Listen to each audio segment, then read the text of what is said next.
Results of beginning to regularly measure blood pressure for about 3 months, in this case daily. It all began when I watched Peter Attia on Huberman Lab and read his book Outlive. In the video, Peter Attia mentions that blood pressure monitors from Omron would usually be a good choice.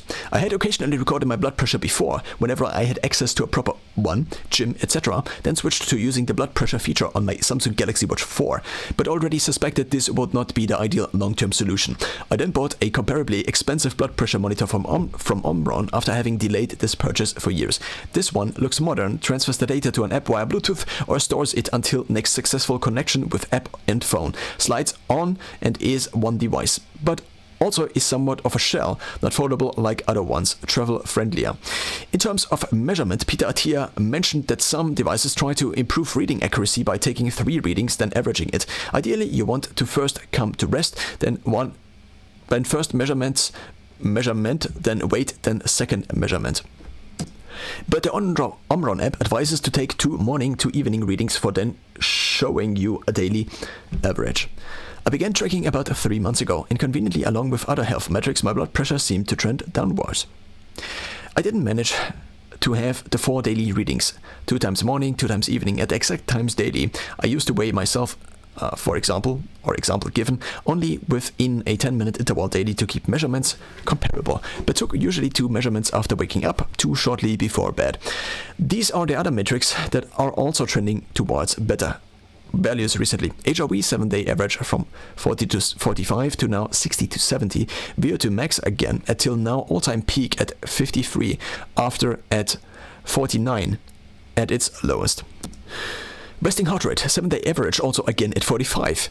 My, with Garmin, tracked lowest, but it has been way lower, seemingly at 36, but unclear whether also 7-day average or only daily average. This is Samsung here.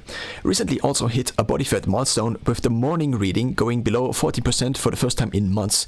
But this is not an average, only a recent minimum, also after longer sleep, dehydration, digestion.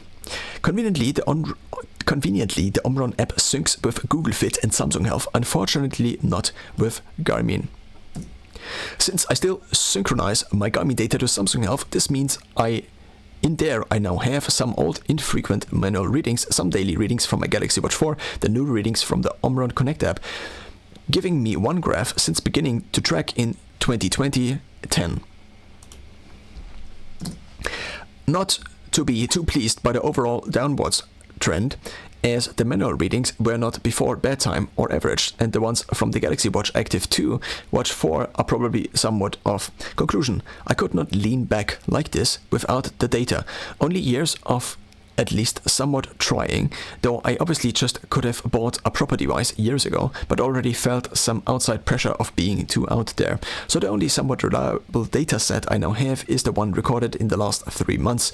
It would be interesting to see what my blood pressure was in my youth when picking up running at around age 11, what my VO2 max and resting heart rate were when running every second day for years, what my HRV was at.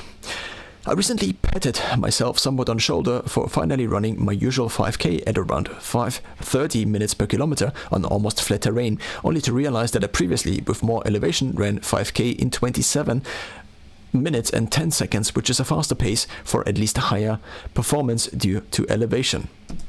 But because I failed to properly track too many different metrics and still am, I now have years of missing data.